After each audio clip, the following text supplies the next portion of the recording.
Assalamualaikum warahmatullahi wabarakatuh. Apa kabar anak-anakku murid PKBM Alif paket B? Hari ini kita akan belajar pelajaran pendidikan agama Islam. Ya, semoga kita semua mendapatkan rahmat, hidayah, serta kesehatan dari apa yang kita laksanakan dalam proses belajar di PKBM Alif. Baik, hari ini kita akan membahas surah Al-Mu'minun dari ayat 1 sampai ayat 11. Maka kita akan membaca dulu ya, sebelum kita membahas lebih lanjut tentang kandungan ayat tersebut. Baik, mari kita membaca ayat 1 sampai 11 surat Al-Mu'minun. A'udzu billahi minasyaitonir rajim. Bismillahirrahmanirrahim.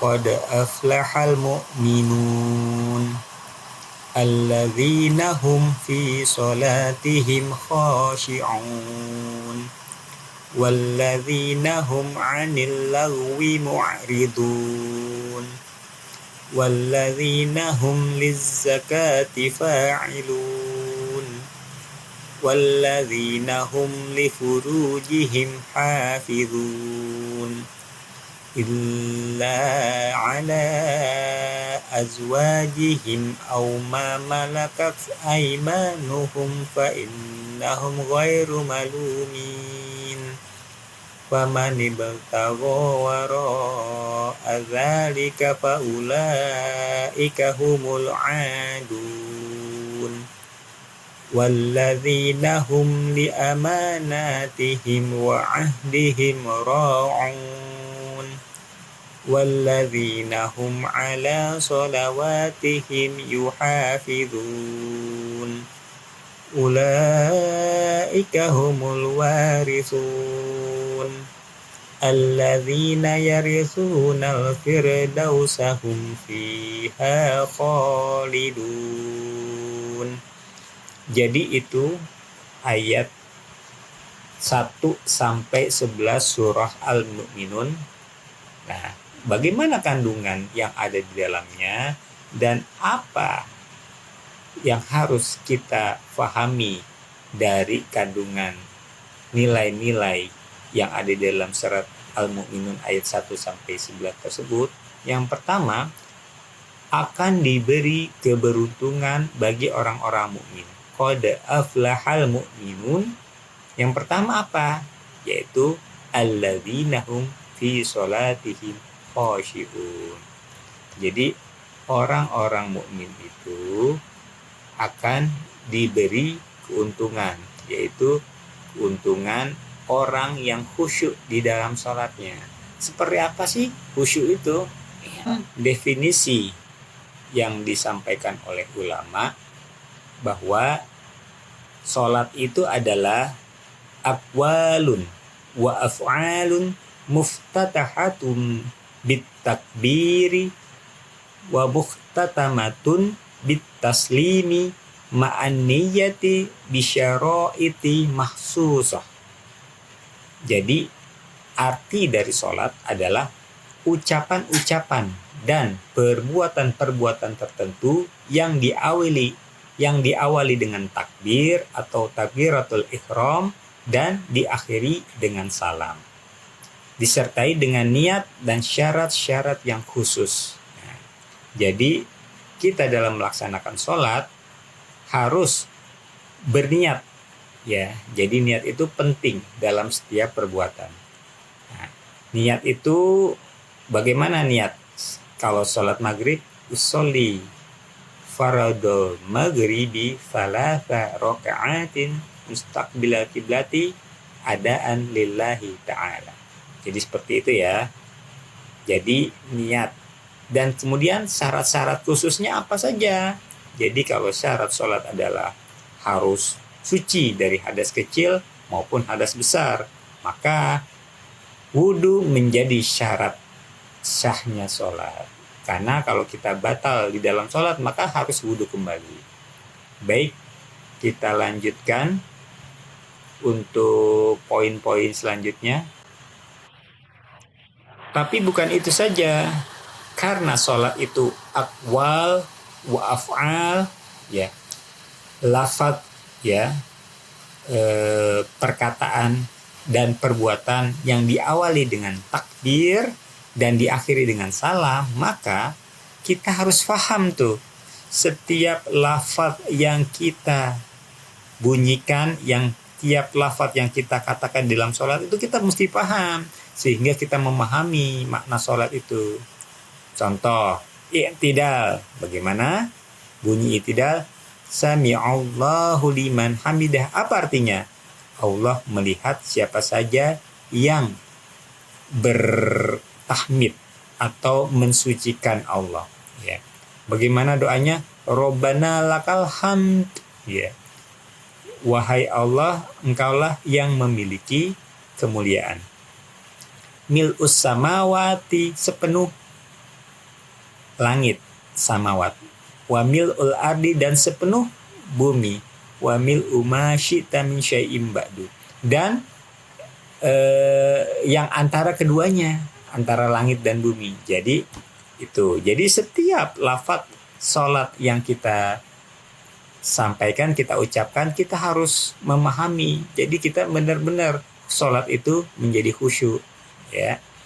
Baik, selanjutnya adalah poin yang lain dari surah Al-Mu'minun ayat 1-11, antara lain adalah bagaimana orang yang masuk dalam kategori beruntung atau diberi keuntungan oleh Allah, yaitu adalah orang mukmin yang walladzina hum 'anil lagwi mu'ridun, yaitu orang yang meninggalkan perbuatan-perbuatan yang tidak berguna.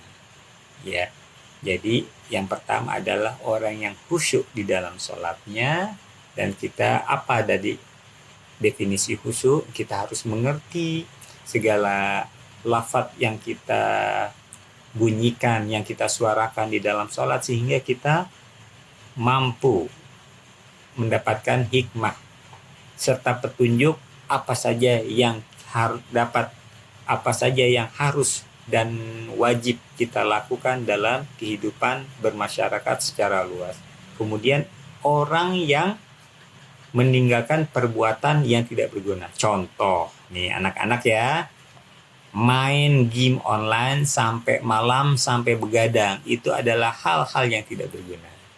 Dan pasti di dalam ketika melek malam itu banyak hal-hal yang dapat menggoda kamu untuk melaksanakan maksiat, ya banyaklah pokoknya, ya.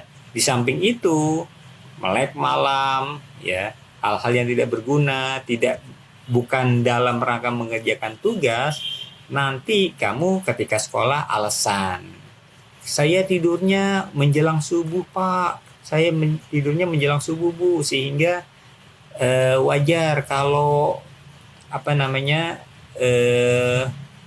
terlambat sekolahnya atau tidak masuk. Itu adalah alasan yang dibuat-buat menurut saya. Baik, kita lanjutkan. Jadi ketiga orang yang berhak mendapat sebuah keberuntungan dari Allah Subhanahu wa taala adalah walladzina hum lizakati fa'ilun, yaitu orang-orang yang menunaikan zakatnya. Ya, kalian tahu orang yang menunaikan zakat atau berinfak atau bersedekah, artinya orang yang punya kepedulian sosial yang baik. Jadi orang yang punya kepedulian sosial yang baik adalah orang yang Allah tetapkan bagi dirinya mendapat keberuntungan. Ya. Apalagi selain itu adalah ya walladzina hum li furujihim hafizun, dan orang-orang yang menjaga kemaluannya, ya. Makanya agar kamu jauh dari kemaksiatan, tidak berinteraksi, tidak berpacaran, tidak melakukan hubungan yang tidak pantas, hubungan suami istri yang belum yang harusnya dilakukan setelah akad nikah. Nah, ini adalah hal-hal yang tidak boleh dilakukan. Kenapa? Karena itu tadi, orang bisa selamat dari pekerjaan atau tindakan ini kalau dia menjaga dirinya dari perbuatan-perbuatan sia-sia dan perbuatan-perbuatan yang tidak penting. Ya. Dilarang begadang malam kalau tidak mengerjakan tugas. Gitu. Kemudian apalagi? Walladzina hum liamanatihim wa ahdihim ra'un. Jadi orang-orang yang menjaga amanah atau janjinya. Amanah itu banyak. Setiap orang dalam tingkatan umur itu pasti punya amanah. Contoh, kamu sekarang sebagai pelajar, amanahnya apa? Amanahnya adalah belajar yang baik, belajar yang giat, gitu. Taat pada perintah orang tua, guru, atau pengajar yang lainnya, ya. Terus kemudian berbakti kepada orang tua. Ini adalah amanah-amanah yang harus diemban oleh seseorang pelajar atau seorang anak. Gitu. Nah, kemudian ada gak amanat yang lain? Contoh, misalkan kamu sebagai bendahara ditunjuk sama teman-temanmu untuk pegang uang kas. Ya coba jaga amanah itu. Jangan uang yang dikumpulkan untuk kepentingan bersama jangan dipakai buat sendiri. Itu amanah. Ya, menjaga amanah. Jadi koruptor-koruptor itu adalah orang-orang yang tidak mampu menjaga amanah dengan baik sehingga dia berbuat korupsi. Kamu pun ketika katanya saya mau sekolah, pamit dari rumah dengan orang tua untuk bersekolah, ternyata kamu tidak datang ke sekolah, itu pun bukan bagian dari menjaga amanah atau bagian dari bentuk korupsi. Ya, paham ya anak-anakku? Selanjutnya apalagi yang terkandung di dalamnya?